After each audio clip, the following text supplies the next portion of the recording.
안녕. 금성류 국어 6단원 나답게 읽기라는 단원을 시작할 거예요. 여러 가지 작품들이 소단원 아래에서도 잘게 붙어 있기 때문에 좀 작품을 나눠서 영상을 올릴 테니 확인해 주시면 되겠고요. 오늘은 제1단원 마음의 소리를 읽다. 자신의 관점에서 문학작품 속 화자의 정서나 상황을 주체적으로 이해하고, 포인트는 여기네요. 화자의 정서와 상황을 이해해라. 평가할 수 있습니다. 문학작품을 독자 자신의 삶과 관련지어서 해석할 수 있습니다. 다양한 해석이 있을 거예요. 지식마당 주체적으로 해석하고 화자의 마음 읽기, 화자의 정서를 파악하라. 이해마당 오늘 요 강의는 황지우의 너를 기다리는 동안이라는 시를 볼 건데요.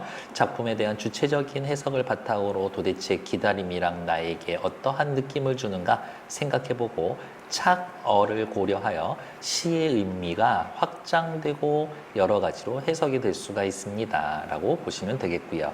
밑에 나와 있는 적용마당에선 정호승의 고래를 위하여와 윤도현의 흰수염고래라는 노래를 배울 건데요. 학습 포인트는 화자의 상황과 정서를 파악하고 소재의 상징적 의미를 주체적으로 해석하는 방법에 대해서 확인할 거예요. 쉽게 만날 수 있는 단어가 아니기 때문에 착어가 뭔지 이 부분에 대해서 꼭 확인을 해야 되겠죠. 다음 페이지 넘어갈게요. 착어에 대해서 확인해야 된다고 했으니까 착어가 뭔지 먼저 확인하고 갈게요. 착어, 석가모니의 말과 행동에 대해 붙이는 짤막한 평, 여기에서는 시에 붙이는 평, 비평이라고 보시면 될 것 같아요. 개눈 속의 연꽃이라고 황지우 님이 쓰셨었던 시집의 제목이고요. 거기에 이런 글이 있다고 합니다. 먼저 읽어보고 시작할게요. 기다림이 없는 사랑이 어디 있으랴. 사랑은 기다림 그 자체일 수 있다. 희망이 있는 한, 희망을 잊게 한 절망이 있는 한, 내 가파른 삶이 무엇인가를 기다리게 한다. 살면서 희망과 그 희망을 억누르는 절망도 필수적인 것이다. 민주, 자유, 평화, 숨결더운 사랑, 이 늙은 낱말들 앞에 기다리기만 하는 삶은 초조하다. 기다리기만 해서는 안 돼. 기다림은 삶을 녹슬게 한다. 두부장수의 평경, 종소리가 없어졌다. 타이탄 트럭에 채소를 싣고 온 사람이 핸드마이크로 아침부터 떠들어대는 소리를 나는 듣는다. 어디선가 병원에서 또 아이가 하나 태어난 모양이다. 젖소가 제 젖꼭지로 그 아이를 키우리라. 너도 이같이 이 녹 같은 기다림을 내 삶에 물들게 하리라. 기다린다라는 것 자체는 사랑이고 희망이고 간절한 기다림이 있어야 합니다. 이 시를 보면 마지막에 미리 잠깐 볼게요. 너를 기다리는 동안 나는 너에게 가고 있다 라고 하면서 기다림에 대해서 소극적이었던 화자가 적극적인 태도로 변하고 있다 라는 것도 미리 확인해 놓을게요. 이제 앞부분으로 넘어가서 차근차근 살펴볼게요. 254페이지 마음의 소리를 읽다. 미술 시간에 선생님이 보여준 밀레의 그림에 대해 완득이의 해석이 타당한지 생각해 봅시다. 완득이란 영화 있었는데 뭐 혹시 본 적 있어요? 저는 재밌게 잘 봤었는데. 뭘 봐? 그러는 것 같은데요. 일단 저들은 가난한 나라에서 시집온 이방인들로 보입니다. 그들은 스스로를 지키기 위해 강해질 필요가 있어요. 맨 오른쪽에 저 아줌마 지금 농장 주인이랑 한판 붙으려고 주먹을 쥐기 일보 직전이고요. 완득이는요 유아인이 역할을 했었지만 다문화 가정 출신이에요. 그림 속 인물을 결혼 이민자로 이해하고 있습니다. 자신의 입장에서 평가하고 있죠. 타당한 해석이라고 볼 수가 있습니다. 그렇게 생각할 수도 있고, 그림만으로 인물들이 이방인이거나 농장 주인과 갈등을 빚고 있다는 볼 근거가 없어서 타당한 해석이라고 볼 수 없다. 이 말도 맞는 말이지. 황희정승 같은 소리 하지 말라고? 아니요. 예술 작품을 보면 자신의 입장에서 평가를 내릴 수 있고, 그것에 대한 또 평가 1이 있고 평가 2가 있는데, 예술 작품에서 뭐가 맞다 틀리다가 없으니까 그렇게 확인하시면 될 거다. 진짜 예술 작품은 평가하는데 기준이 없는 건가요? 기준이 없다라기보다는 모든 비평, 평가는 다 받아들여 줄 수 있다. 이 정도로 생각을 할게요. 문학 작품을 감상할 때에는 여러 가지 관점이 있는데 왼쪽 위로 올라가 보면 문학 작품에 대한 관점, 해석 먼저 볼게요. 문학 작품의 해석이란 작품의 의미를 풀어서 알기 쉽게 이야기하는 것. 넓은 의미로는 문학 작품의 갈래, 구성 요소, 주제, 효과 등의 폭넓게 살펴보는 것까지 모든 것을 고려해서 적용해서 평가할 수 있다. 문학작품 해석의 관점, 이 개념은 중요합니다. 내재적 관점, 딴 거 다 필요 없이 나는 거기에 쓰여져 있는 내용으로만 보겠다. 쓰여져 있는 내용, 내적인 요소, 형식과 내용을 근거로 작품을 해석합니다. 그래서 얘를 구조론이다 혹은 나는 문학 작품만 있으면 된다 라고 해서 절대론이다 라고 이름을 붙여주기도 합니다. 내재적 관점과는 다르게 작품 외적인 것들을 연관지어서 작품을 평가하는 것으로서 표현론, 반영론, 효용론이라는 게 있는데 표현론, 작가가 쓴 거지 작품과 작가를 연결지어서 반영론, 그 작품에는 사회문화적 현실, 배경이 들어가 있다. 반영론적 관점. 효용론이라는 말은 쓸모가 있었어요. 이거지. 누구한테? 독자한테. 작품이 독자에게 주는 감동과 근거로 작품을 해석합니다. 밑에 예로 확인하기는 한번 읽어보시면 될 것 같고요. 오른쪽 밑부분 지식마당 문학작품을 해석할 때는 어떻게? 누가 시키는 대로가 아니라 주체적으로 해석할 수 있어야 합니다. 주체적인 해석이라는 건 작품의 의미를 주체적으로 해석하기 때문에 독자에 따라 다양하게 해석될 수가 있다. 하지만 그것에 대한 타당한 근거가 뒷받침되어야 한다. 그러한 근거는 어디에서 찾을 것이냐? 작품 자체의 형식, 내용, 작가, 사회문화적 현실, 독자의 삶 등에서 근거를 찾습니다. 그럼 다시 할까요? 작품 자체의 내용과 형식으로만 판단합니다. 내재적 접근. 뒤에 나와 있는 거는 전부 다 외재적 접근. 특히 작가와 연결 짓는다. 표현론. 사회문화적 현실과 연결을 짓는다. 반영론. 독자의 삶과 연결을 짓습니다. 효용론. 이렇게 나눌 수가 있고 화자의 마음을 읽으면 공감하면서 읽을 수도 있고 나하고 다른 사람이니까 거리를 두면서도 읽을 수 있다. 밑에 내용은 읽어보시면 되고 저는 넘어갈 거지만 254페이지 꼼꼼하게 읽어보시고 다음 페이지로 넘어오세요. 잘 읽고 오셨나요? 황지우님의 너를 기다리는 동안에서의 이 너, 지금 시적 화자는 너를 기다리고 있구나. 기다리고 있는 동안 내가 무슨 행동을 하는지 어떠한 정서를 가지고 있는지 그런 이야기를 할 건가 봅니다. 누군가를 간절하게 기다리는 상황을 바탕으로 간절하게 기다리는 상황, 기다리는 사람의 정서 변화와 만남의 의지가 잘 드러나 있다. 앞에서 이야기했죠. 소극적 태도로 기다리고만 있다가 적극적인 태도로 내가 너를 찾아 나선다. 너의 의미와 작품에 의해서 너는 사랑하는 사람이라고 볼 수도 있고 민주, 자유, 평화 등으로 볼 수도 있습니다. 사랑하는 사람이라면 사랑하는 연인을 기다리는 거고 민주, 자유, 평화라면 민주주의에 대한 갈망을 드러낸 것이다. 5분 만에 쓴 시인데요. 전체에 3단 구성으로 나와 있고요. 처음에는 너를 기다리면서 초조해요. 오지 않는 너를 기다리면서 실망하고 안타까워요. 내가 가만히 있지 않겠다. 너를 찾으러 나서겠다. 기다림의 의지, 만남에 대한 희망으로 전체적으로는 시적 화자의 무엇이 정서가 변화하고 있다. 여기에 포인트를 맞춰야 되겠네요.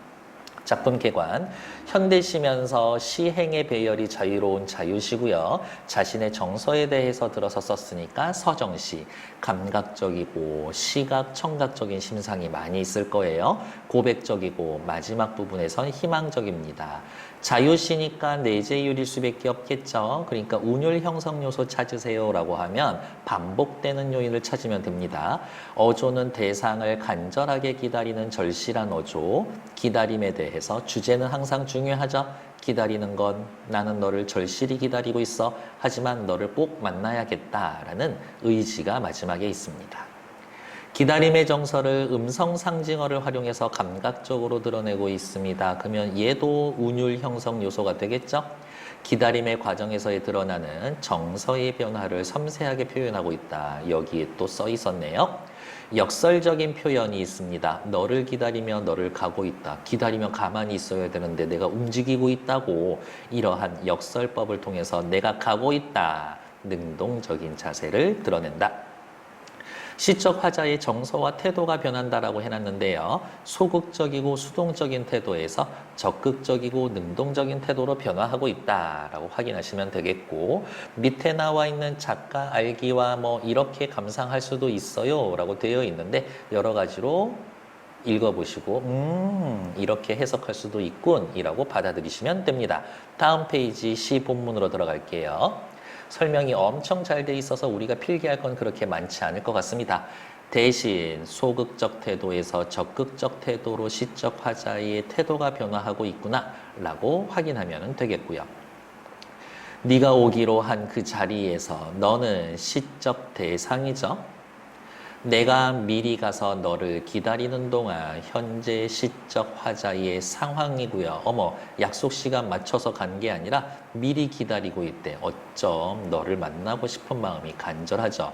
다가오는 모든 내 가슴에 쿵쿵거린다. 모든 발자국이 너일지도 모르겠다라고 생각하죠. 쿵쿵이라는 음성 상징어, 청각적 심상을 통해서 너를 기다리면 나 너무 설레고 초조해. 오는 거야 정말? 바스락거리는 나뭇잎 하나도 다 내게로 온다. 그만큼 나는 너를 간절히 기다리고 있다. 네가 올 때가 되었는데 오지 않아서 좀 초조하기도 한다. 기다려본 적이 있는 사람은 안다. 세상에서 기다리는 일처럼 가슴 애리는 일이 있을까? 기다리는 일은 가슴 애리는 일이다. 쉬운 일은 아니에요. 고통스럽다고. 네가 오기로 한 그 자리, 내가 미리 와 있는 이곳에서 문을 열고 들어오는 모든 사람이 어머, 넌가? 아우, 아니네. 넌가? 아니네. 넌가? 아니네. 너였다가 너일 것이었다가 라면서 너여야만 한다라고 해서 희망에서 불안감으로 정서가 변하고 있어요. 어떻게? 다시 문이 닫히면서 너는 내가 기다리는 동안 오지 않았구나 라고 확인하면 되겠죠. 그래서 이 부분까지는 기다림의 실망과 안타까움, 느낌이라든가 그게 아니라 다른 좀 부수적인 거를 찾아보면 쿵쿵거린다, 온다, 안다, 있을까? 다시 문이 닫힌다처럼 현재형 어미를 사용하고 있고, 현재형 어미를 사용함으로써 현장감, 지금 막 일어나고 있는 일인가 봐 라는 느낌을 주고 있네요. 마지막 세 번째 파트도 살펴보러 갈게요. 사랑하는 이여 라면서 그대를 부르고 있죠. 도노법. 오지 않는 너를 기다리며 마침내 너에게 간다 라면서 소극적인 태도에서 적극적인 태도로 변하고 있습니다. 시적 화자의 태도가 변하는 행을 찾으세요 라고 하면 여기 찾으면 되겠죠. 아주 먼 데서 나는 너에게 가고 누가 움직이고 있어? 내가 움직이고 있죠. 아주 오랜 세월 다하여 너는 지금 오고 있다. 너도 오고 있죠. 나도 가고 너도 가면 나도 너를 향해 가고 있고 너도 나를 향해 가고 있으면 언젠간 만날 수 있겠지. 만날 것이라는 확신.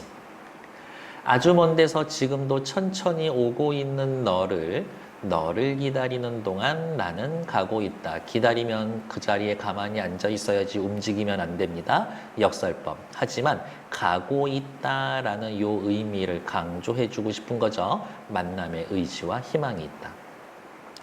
남들이 열고 들어오는 문을 통해 내 가슴에 쿵쿵거리는 모든 발자국을 따라 너를 기다리는 동안 나는 너에게 가고 있다. 그만큼 너를 꼭 만나고 싶다. 너에 대한 만남의 의지 강조. 반복을 통해서 저러한 의미를 주고 있습니다. 라고 해놨는데 반복을 하면 자연스럽게 운율도 형성될 거니까 확인해 놓으시면 되겠죠. 옆 페이지 시의 표현에 대한 이야기에서는요. 표현상의 특징, 현재 시제를 통해 현장감 느끼게 하고요. 그 다음에 세상에서 기다리는 만큼 가슴 애린 일이 있을까? 설이법 쓰고 있습니다. 여기에 물음표 해놓고 쿵, 설, 의. 쿵쿵, 바스락, 음성 상징어를 써서 감각적으로 표현해 줍니다. 청각적 심상. 오다 가다 너였다가 반복과 변형을 통해서 화자의 의미를 강조해 주고 있습니다.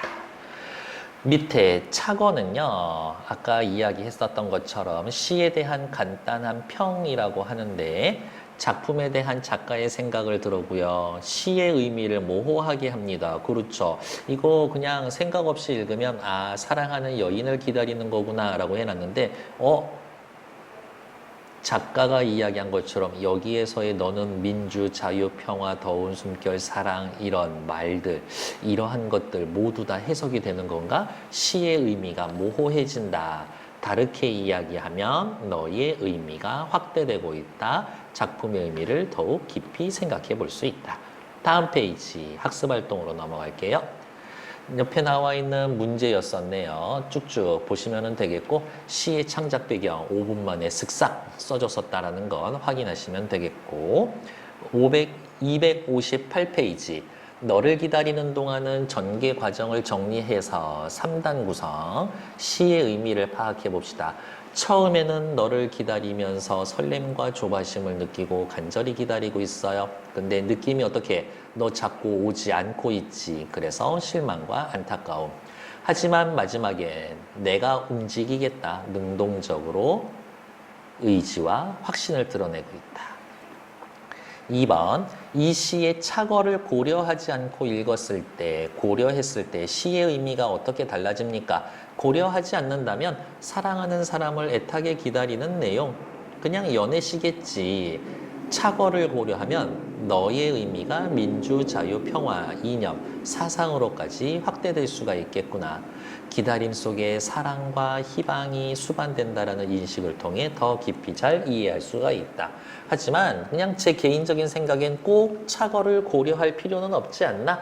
라고 생각은 해봅니다. 받아들이고 내가 좋으면 좋은 거지. 저는 황지우님의 늙어가는 아내에게라는 시를 제일 좋아해요. 한번 찾아서 읽어보세요. 다음은 이 시에 대한 감상이다. 이에 대한 자신의 생각을 잘 정리해 봅시다.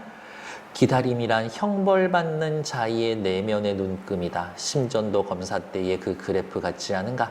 문을 열고 들어오는 사람이 너였다가 너일 것이었다가 또 너였다가 너였을 것이었다가 다시 문이 닫힐 때까지 눈금의 급격한 상승. 클라이막스에서 3~4번 아슬아슬하게 불안하게 순간적으로 너라며 이어지다가 급격히 추락한다.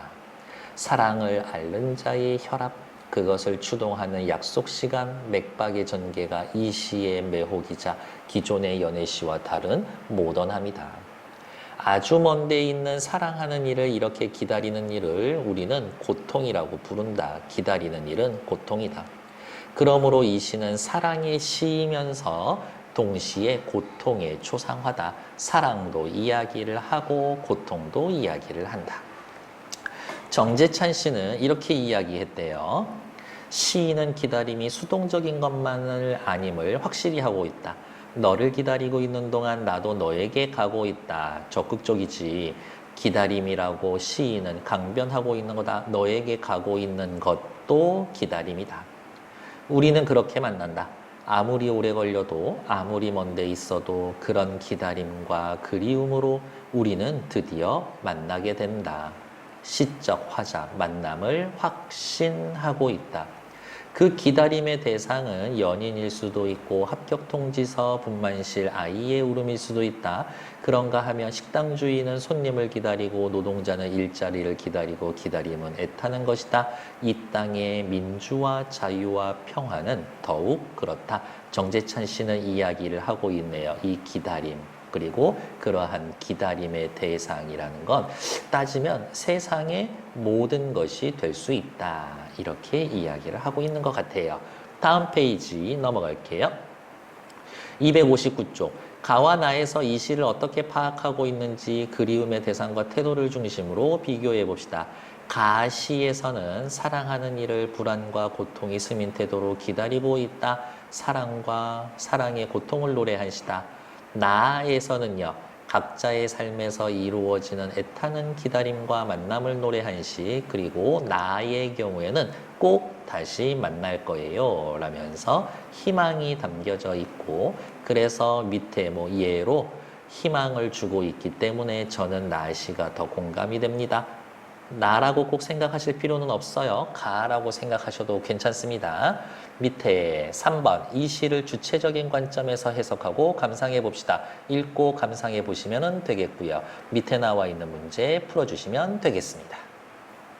너를 기다리는 동안 여기에서의 마무리 짓고요. 다음 작품은 다음 영상에서 만날게요. 안녕!